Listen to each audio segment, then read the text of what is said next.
खबरें तफसील से। सबसे पहले बात धनबाद की खबर की। धनबाद में Jharkhand state beverage corporation limited यानी JSWCL के बड़ा अड्डा पंडुकी स्थित डिपो से लाखों की शराब की चोरी हो गई है। डिपो मैनेजर की शिकायत पर पुलिस ने CCTV फुटेज के आधार पर मामले की जांच शुरू कर दी है। आपको बता दें कि सूबे के 8 जिलों में इसी गोदाम से विदेशी, देशी और मसालेदार शराब की सप्लाई की जाती है। CCTV फुटेज में 6 नकाबपोश लोहे की चादर से बनी दीवार को काटकर चोरी करते हुए दिखाई दे रहे हैं। धनबाद की ये तस्वीरें भी आपको दिखा रहे हैं। हम आपको बता दें इसी डिपो से चोरी की घटना को अंजाम दिया गया है। 6 नकाबपोश किस तरह से चोरी की इस घटना को अंजाम दे रहे हैं आप इस CCTV फुटेज में देख सकते हैं। JSWCL डिपो में चोरी हुई है।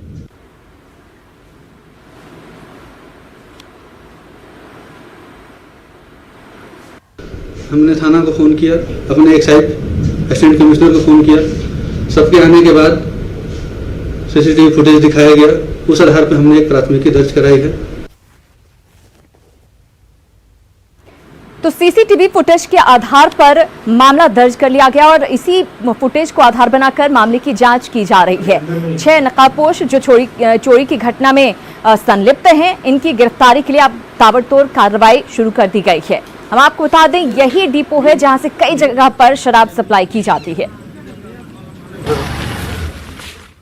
और अब आपको दिखाते हैं प्रदेश की नौकरी छोड़कर घर पहुंचे मजदूरों की पीड़ा। घाटशिला के बहरागोड़ा में प्रवासी मजदूर तंबू में क्वारंटीन होने के लिए मजबूर हैं। यहां बेनागाड़िया पंचायत के भालुकू खुड़िया गांव में कुछ मजदूर महाराष्ट्र और तमिलनाडु से आए हैं, जिन्हें लोगों ने गांव में घुसने से मना कर दिया। लिहाजा 11 मजदूर तंबू में क्वारंटीन पर हैं। इन मजदूरों पर वज्रपात का खतरा बना हुआ है। तंबू में रहने वाले प्रवासी मजदूर कीटों से बचने के लिए तंबू के चारों ओर रोज DDT पाउडर का छिड़काव करते हैं, तब जाकर कहीं सो पाते हैं। 2 दिन 3 दिन इन लोग लड़का लोग बोल रहा है और गांव वाला बोल रहा जो हम गांव के सामने है स्कूल, इन लोग नहीं रहने नहीं देंगे। इसी के कारण इन लोग भी फैसला किया यहीं पर रहेंगे। मुखिया से अभी बात हुआ। हम लोग का वर्षा तो कोई कुछ नहीं होगा। हम लोग का भगवान है, भगवान ही बचा लेगा हमको, सब कुछ ही दिखेगा। ठीक है, जब भगवान ऊपर वाला हम लोग को दिया तो इंसान जीने के लिए, तो भगवान ही दिखेगा ना हम लोग को। तो हम लोग को किसी को तकलीफ नहीं है। काफ़ी छोटी मोटी दिक्कतों के साथ यहाँ जी रहे हैं। तंबू बना करके हैं और मोमबत्तियाँ जला करके रात में उधर 3 जन रह रहे हैं और गेम खेलते हुए, मोबाइल गेम खेलते हुए बिता रहे हैं। उधर करंट का व्यवस्था नहीं है यहाँ, हालांकि यहाँ करंट का किसी तरह व्यवस्था ये लोग किया है और खटिया लगा करके अपना तंबू के अंदर सो रहे हैं। अभी बारिश का सेशन भी है। तो घाटशिला में देखा आपने किस तरह से मजदूर रह रहे हैं डर के साए के बीच। इधर गर्मी के दस्तक देते ही उप राजधानी दुमका में पेयजल संकट गहराने लगा है। पहाड़ पर बसे गांव की स्थिति काफी भयावह है। इसकी एक बानगी देखने को मिली शिकारीपाड़ा प्रखंड के चितान टोला में। क्या है हालात, आप भी देखिए इस रिपोर्ट के जरिए।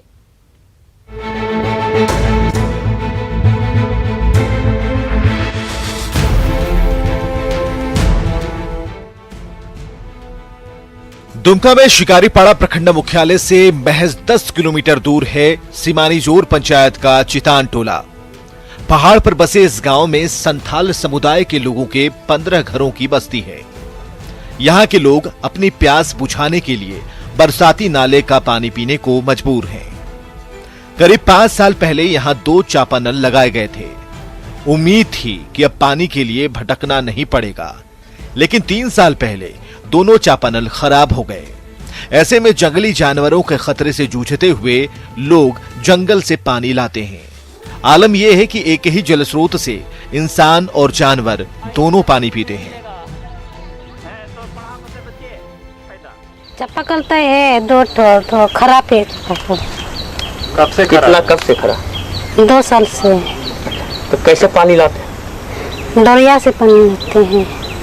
कितना कष्ट होता है? कष्ट होता, पहाड़ है, जंगल है। हम लोग यहाँ पानी का बहुत कष्ट है और यहाँ से करीब 1.5-2 किलोमीटर दूरी में है जरिया। पहाड़ के बीच में रोड भी बहुत पत्थर है और हम लोग तो बाहर काम करने जाएंगे तो, लेकिन महिला लोग यहाँ नहीं ले जा सकते हैं पानी। तो जब जिले के उपायुक्त को न्यूज 18 के जरिए लोगों की परेशानी की जानकारी मिली तो उन्होंने दोनों खराब चापानल की तुरंत मरम्मती के साथ स्थायी समाधान का भरोसा दिलाया। अगर चापानल है तो हो सकता है डैमेज्ड है, इस वजह से लोग बाहर जाकर के पानी ले रहे हैं, तो उसका रिपेयर तुरंत किया जा सकता है। और यदि चापानल नहीं है तो वहाँ पे एक डीपोरिंग का योजना भी लिया जा सकता है। इन लोगों का दिनचर्या जो है सो पेयजल की तलाश में शुरू होती है। ज्यों ज्यों गर्मी और बढ़ेगी यह भी जल सूखता जाएगा। देखिए चारों ओर घने जंगल हैं, पहाड़ पर यह टोला बसा हुआ है। अकेले कोई भी महिला हो या पुरुष यहाँ आने का साहस नहीं कर सकता है, क्योंकि जंगली जानवर का भी खतरा है। लाख खतरा को झेलते हुए इन लोग यहाँ का गंदा पानी पीने को विवश है। आज़ादी के 7 दशक बाद भी अगर यह ग्रामीणों की यह दशा है तो यह राज्य सरकार के लिए बहुत बड़ी चुनौती है, जो इनको स्वच्छ पेयजल उपलब्ध कराए। पंचम कुमार झा, न्यूज 18, दुमका। इधर गुमला जिले में बीती रात जोरदार बारिश हुई, जिसके कारण कई जगहों पर जल जमाव हो गया है। जिले के जशपुर रोड में कई घरों में बारिश का पानी घुस गया, जिससे लोगों को भारी परेशानी हो रही है। लोगों में प्रशासन के प्रति आक्रोश का माहौल बना हुआ है। लोगों का आरोप है कि प्रशासन उनकी समस्याओं को लेकर गंभीर नहीं है। आप देख सकते हैं तस्वीरों में एक ही बारिश के बाद किस तरह की स्थिति शहर की बनी है। हम लोग विरोध में, हम लोग पानी से परेशान है, पूरा घर में पानी घुस जा रहा है सर। नाला का विरोध भी किया हम लोग नाला का विरोध भी किए हैं, मगर सुनता ही नहीं है कोई। अब उसी में जोड़ दिया है, नाला को उसी में जोड़ के छोटा नाला बना दिया है, बड़ा नाला चाहिए। पूरा घर में पानी भर गया है, बरसात में इसी रहेंगे हम लोग, कैसे बच्चे लोग भी भूखे रहेगा। छोटे घर में पानी भर गया है, बरसात में इसी कैसे। और मानसून की बारिश शुरू होने से पहले शहर की नालियों की सफाई को लेकर नगर विकास विभाग ने नगर निकायों को विशेष निर्देश दिया है। विभाग के निर्देश के बाद रांची नगर निगम नालियों की साफ सफाई में युद्ध स्तर पर जुट गया है। नगर आयुक्त और डीएमसी ने भी काम का जायजा लिया। जल जमाव वाले सभी पॉइंट्स के लिए विशेष रणनीति तैयार की गई है। रांची नगर निगम में 8 जेसीबी मशीन और 3 डंपर के द्वारा और 100 से ऊपर ट्रैक्टरों के द्वारा नालियों का साफ सफाई युद्ध स्तर पे किया जा रहा है। अभी एक बार पुनः हम लोगों ने नाली का साफ सफाई करवा लिया था, पुनः हमने फिर से ये दोबारा करवाया, ताकि जब ये मानसून आ जाए पूरी तरीके से तो कहीं कोई दिक्कत ना हो, पानी की जमाव ना हो और कचरे रोड पर न रहें। जैसे ही सैनिटाइजेशन वाला कार्य हम लोग का थोड़ा सा बैलेंस हुआ, उसके बाद हम लोगों ने नाली पे काम लगा दिया था और फिलहाल जो विभाग से निर्देश आया है उसके मुताबिक हम लोगों ने एडिशनल रिसोर्सेज भी इसमें लगाए हैं। जैसे पहले हमारी 4 जेसीबी काम कर रही थी, आज के डेट में हमारे 9 जेसीबी जो है वो डिफरेंट इसमें काम कर रहे हैं। 5 जेसीबी हम लोगों ने एक्स्ट्रा लगाए हैं। झारखंड में कल कोरोना के 40 नए संक्रमित मरीज मिले। इसी के साथ झारखंड में कोरोना मरीजों की संख्या 675 तक पहुंच गई है। कल सबसे अधिक पूर्वी सिंहभूम से 10 मरीज मिले, वहीं धनबाद से 8, जबकि कोडरमा से 4 कोरोना पॉजिटिव केस सामने आए। तो कोरोना अपडेट आपको दे रहे हैं। हम आपको बता दें, झारखंड में कल कोरोना के 40 नए मामले सामने आए। कोरोना में मरीजों की संख्या बढ़कर 675 तक पहुंच गई है। कल सबसे अधिक पूर्वी सिंहभूम से 10 मामले सामने आए, वहीं धनबाद से 8, जबकि कोडरमा से 4 कोरोना पॉजिटिव केस सामने आए। इधर अनलॉक 1 को लेकर झारखंड सरकार ने एडवाइजरी जारी कर दी है। सरकार ने अनलॉक 1 में कई तरह की छूट का ऐलान किया है। नई एडवाइजरी के तहत अब शहरी नगर निकाय क्षेत्रों में घड़ी, mobile, jewellery, motor workshop, home delivery के जरिए रेस्टोरेंट की सुविधा, call centre, IT, hardware product, बिजली दुकान, चश्मे की दुकान, रसोई घर के सामान की दुकानें, फर्नीचर समेत कई प्रतिष्ठानों को खोलने की अनुमति दे दी गई है। राज्य सरकार ने इंट्रा डिस्ट्रिक्ट ऑटो चलाने की अनुमति भी दी है।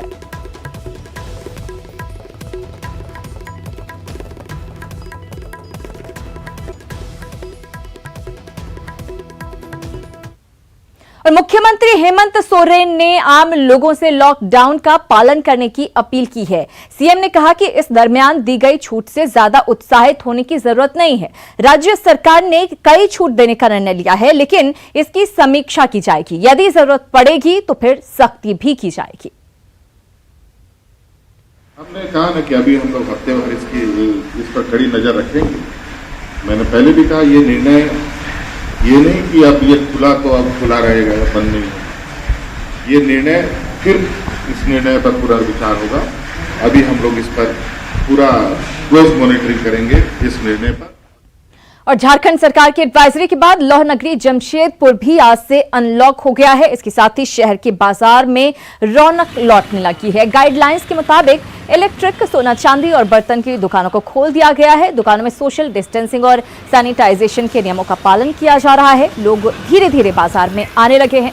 शहर में शर्तों के साथ ऑटो को भी चलाने की अनुमति दे दी गई है। हालांकि कम पैसेंजर बिठाने के फरमान को लेकर ऑटो चालक मायूस नजर आ रहे हैं, जिसको लेकर तमाम शर्तों के साथ कुछ चीज़ों में छूट दी गई है। अभी हम साक्षी गोलचक्कर का नज़ारा आपको दिखाने का प्रयास करेंगे कि आप देख सकते हैं कि किस तरह साक्षी गोलचक्कर में जो है उन लोगों का आना जाना शुरू हो गया है। बाजार ऑटो जो हैं, ऑटो को आज से चलाया जा रहा है शहर में। कल तक ये सारे ऑटो जो है वो बंद थे लॉकडाउन के कारण, और आज आप देख सकते हैं कि किस तरह बाज़ार में लोग उतने भीड़ नहीं है, लेकिन फिर भी लोग अपने घरों से निकलना शुरू हो गए हैं और लोग बाजार कर रहे हैं। और साथ ही हम दिखाएंगे कि अधिकतर लोग ये भी दिख रहा है कि वो मास्क का प्रयोग कर रहे हैं। और हम अपने चैनल के माध्यम से भी लोगों से यही अपील करना चाहेंगे कि जो राज्य सरकार और केंद्र सरकार का नियम है उसे पालन करते हुए आप अपने घरों का काम करें।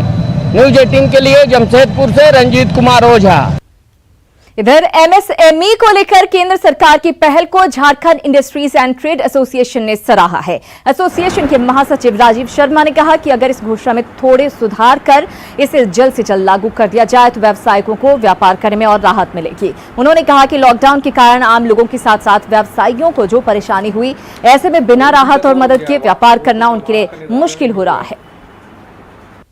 हम लोग का ये कहना है कि जो भी योजनाएं सरकार लागू करे उसको इम्प्लीमेंट करे, तेजी से करे। सरकार घोषणा करने के बाद उस पर एक टाइम फ्रेम सेट करे, सबको उस पर कड़ाई से लागू करवाए ताकि बाजार के अंदर पैसा आए, और पैसा आएगा तभी रोटेशन होगा और सरकार को भी राजस्व मिलेगा और यहाँ व्यापार उद्योग में फिर तेजी आएगी। और झारखंड में कोरोना संक्रमितों की संख्या काफी तेजी से बढ़ी है। पिछले 7 दिनों में ही 250 से अधिक कोरोना संक्रमित मिले हैं, पर अभी भी 12,000 से ज्यादा संदिग्धों के सैंपल लैब में जांच के लिए पेंडिंग पड़े हुए हैं।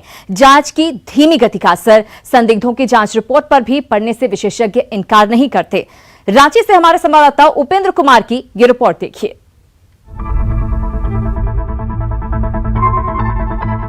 झारखंड में प्रवासी मजदूरों के आगमन के साथ तेजी से कोरोना पॉजिटिव की संख्या बढ़ी है।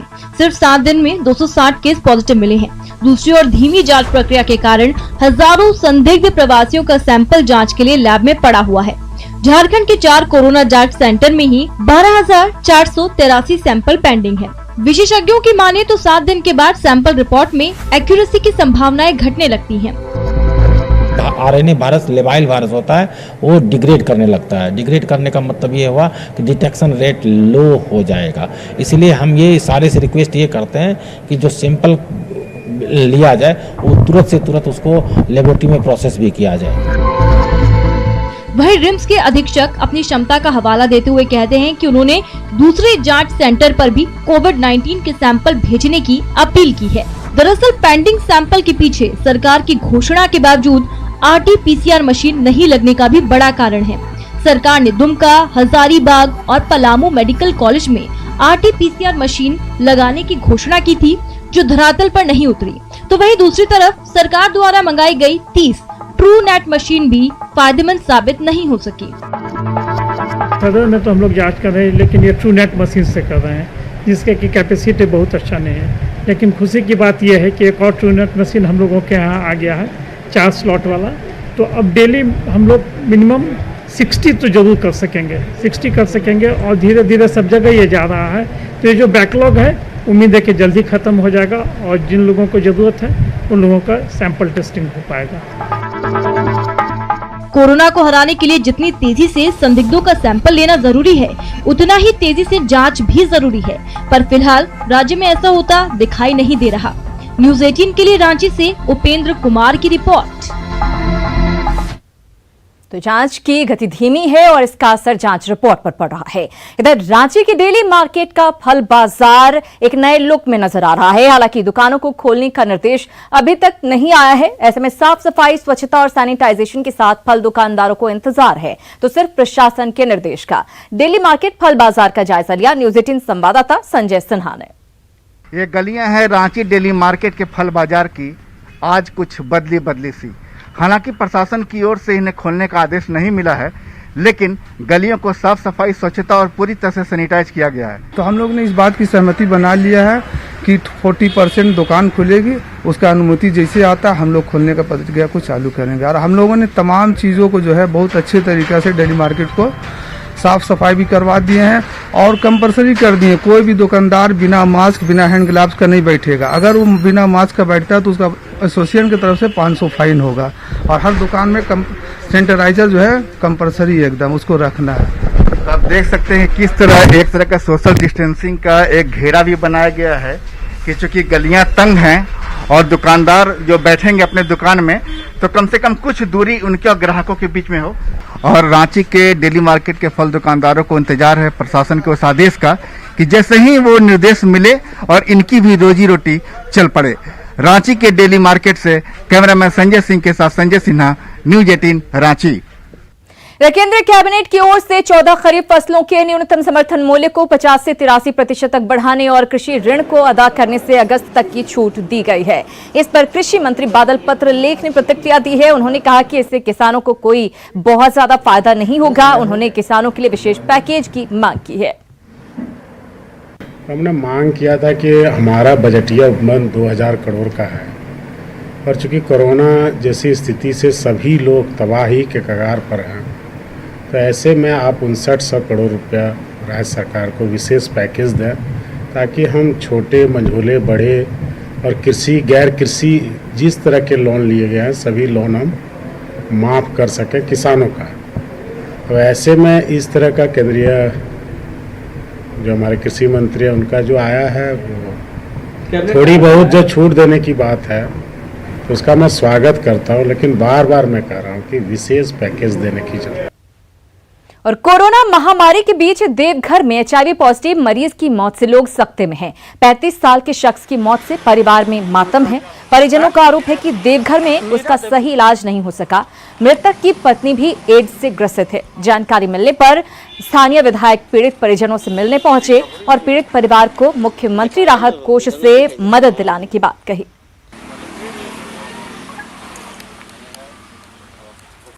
नहीं, HIV से ग्रसित था। HIV में तो तरह तरह का बीमारी सुपर एडेड हो जाता है ना, जिसका इम्यूनिटी खत्म हो जाता है, जिसके कारण हर तरह की बीमारी अटैक कर जाता है। जमशेदपुर से खबर, जहां जमशेदपुर सदर अस्पताल में इलाज में लापरवाही के आरोप में मरीज के परिजनों ने जमकर हंगामा किया। बताया जा रहा है कि मरीज का कई दिनों से इलाज चल रहा था। इसी बीच उसकी बोलने की शक्ति खत्म हो गई, वहीं उसके पैर ने भी काम करना बंद कर दिया। परिजनों का आरोप है कि तबीयत खराब होने पर डॉक्टर जबरन डिस्चार्ज करने का दबाव बनाने लगे। साथ ही पुलिस केस की भी धमकी दी। हालांकि पुलिस को जब जानकारी दी गई तो अस्पताल प्रबंधन के तेवर नर्म हुए और रोगी को रिम्स भेजने की प्रक्रिया शुरू की गई।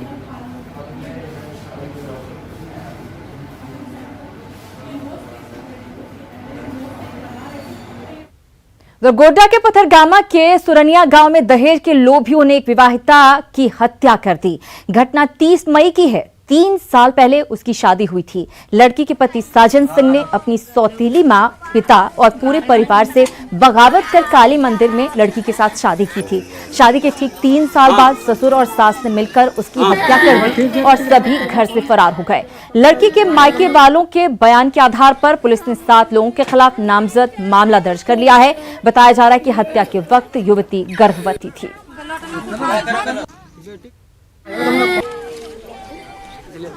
अच्छा, बाद बिहाने में सुनलिए 6:30 बजे यार फसरी लगा के मरी गलो छे। हम वहाँ गेलिए तो देखे खटिया में लेटलो छे, वो फसरी निशान रस्सी उसी को देखलिए ने। निक बिहाने काल मालूम होले कि मारी गेलो दिल के ओकरा सामने मिले के मार रखे ओकरा। वहाँ हमरा से मालूम लग गेलिए, वहाँ घर में सब भागी गए, कोई नहीं चले।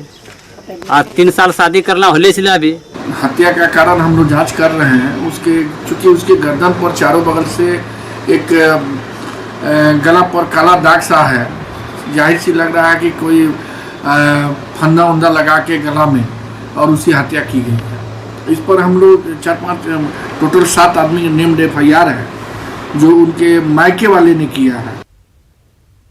राष्ट्रीय स्तर की तीरंदाज सोनू खातून आर्थिक संकट से जूझ रही है। राष्ट्रीय स्तर की तीरंदाजी प्रतियोगिताओं में भाग ले चुकी सोनू खातून ने कई पदक अपने नाम किए। 2011 में सोनू ने पुणे में आयोजित 56वें राष्ट्रीय विद्यालय तीरंदाजी प्रतियोगिता में कांस्य पदक हासिल किया था, लेकिन आर्थिक तंगी के चलते वो अभ्यास नहीं कर सकी, जिसके चलते उसके सपने टूटते नजर आ रहे हैं।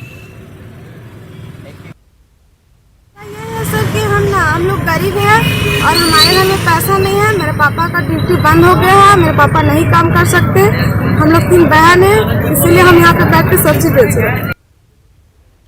इधर कोरोना महामारी के दौरान घर में रहकर जमशेदपुर की एक युवती ने अपनी पेंटिंग के जरिए प्रधानमंत्री की अपील को लोगों तक पहुंचाने का काम किया है। सोशल डिस्टेंसिंग, मास्क पहनने और बिना काम के घर से बाहर नहीं निकलने की अपील को इस युवती ने बड़ी खूबसूरती के साथ रंगों के जरिए उकेरा है।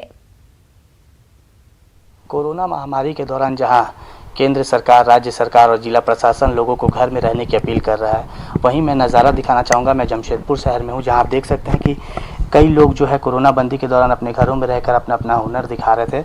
वहीं शहर की 2 छात्राएं जो है वो आप देख सकते हैं कि इस तरह जमशेदपुर शहर को पूरे कोरोना वायरस के दौरान, लॉकडाउन के पहले जमशेदपुर शहर कैसा था, उसके बाद लॉकडाउन के दौरान और उसके बाद अब अनलॉक 1, उसके फेस को पेंटिंग के जरिए लोगों को दर्शाया गया है। किस तरह आप देख सकते हैं।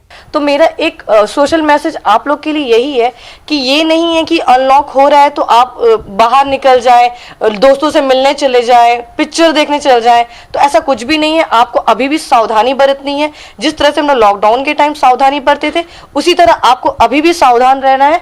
जैसे मैंने इस पेंटिंग में दिखाया है कि लोग शॉपिंग मॉल में गए हैं एंड लोग सोशल डिस्टेंसिंग का पालन कर रहे हैं। तभी भी पालन करते थे, आपको अभी भी पालन करना है। तो और जिस तरह से मैंने यहाँ पर कोविड को दिखाया है, जो ये तो वैसे वैश्विक महामारी है, इसलिए मैंने इसको एक ग्लोब के ऊपर बैठा हुआ दिखाया और ये खबरें पढ़ के खुश हो रहा है, क्योंकि कोविड ने ही पूरी दुनिया को इस तरह से इस हाल पे लाया, इसलिए वो खुश और हम लोग निराश है। तो मैं जमशेदपुर के लिए ये बिफोर एंड आफ्टर दिखाने की कोशिश की हूँ, जिसमें मैंने पेपर में ये भी दिखाया कि जमशेदपुर वापसी, लोग वापस आ रहे हैं जमशेदपुर, झारखंड गवर्नमेंट हमें सपोर्ट कर रही है। तो मैं वो सारी न्यूज़ में दिखाने की कोशिश की हूँ, पलायन दिखाने की कोशिश की हूँ, जो बिजनेस हमारा डाउन हुआ है उसको दिखाने की कोशिश की हूँ। सोशल डिस्टेंसिंग के साथ साथ सभी मास्क लगाकर बाजारों में निकल रहे हैं, सोशल डिस्टेंस का पालन कर रहे हैं। कहीं ना कहीं प्रधानमंत्री के जो ये मैसेज है, उस मैसेज को इस छात्रा ने पेंटिंग के जरिए लोगों तक पहुँचाने का प्रयास किया। और हम भी आपसे यही अपील करेंगे कि कोरोना वायरस से जंग जीतना है तो आपको और अपने पूरे परिवार को घर में रहकर कोरोना वायरस से सुरक्षित रहना अति आवश्यक है।